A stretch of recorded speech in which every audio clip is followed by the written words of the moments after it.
धुळे जिल्ह्यात गेल्या वर्षी झालेल्या पावसामुळे या जिल्ह्यातील जलप्रकल्पांमध्ये समाधानकारक पाणीसाठा अद्याप तरी शिल्लक आहे।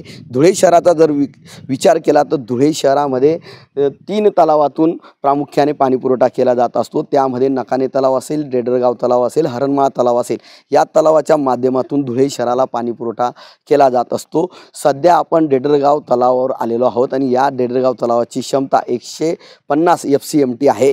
यात आता सद्यस्थितीमध्ये 70% जलसाठा शिल्लक आहे। गेल्या वर्षी मात्र याच महिन्यामध्ये या तलावातून मोटर लावून अक्षरशः शहरातील काही भागांना या ठिकाणी पाणी पुरवठा करावा लागला होता। शहरातील प्रामुख्याने जर कधी विचार केला तर मोहाडी भाग असेल, त्यानंतर मिल परिसर असेल आणि अवधान गाव असेल, या ठिकाणी या तलावातून पाणी पुरवठा केला जात असतो। यंदा मात्र शहरात महापालिकेच्या नियोजनामुळे आता सध्या 1 दिवसाआड पाणी पुरवठा केला जात आहे आणि पाऊस चांगला झाल्यामुळे या तलावामध्ये समाधानकारक पाणीसाठा अद्याप तरी शिल्लक आहे। मात्र असं असलं तरी प्रशासनाकडून पाणी जपून वापरावं असं आव्हान मात्र करण्यात आलेलं आहे।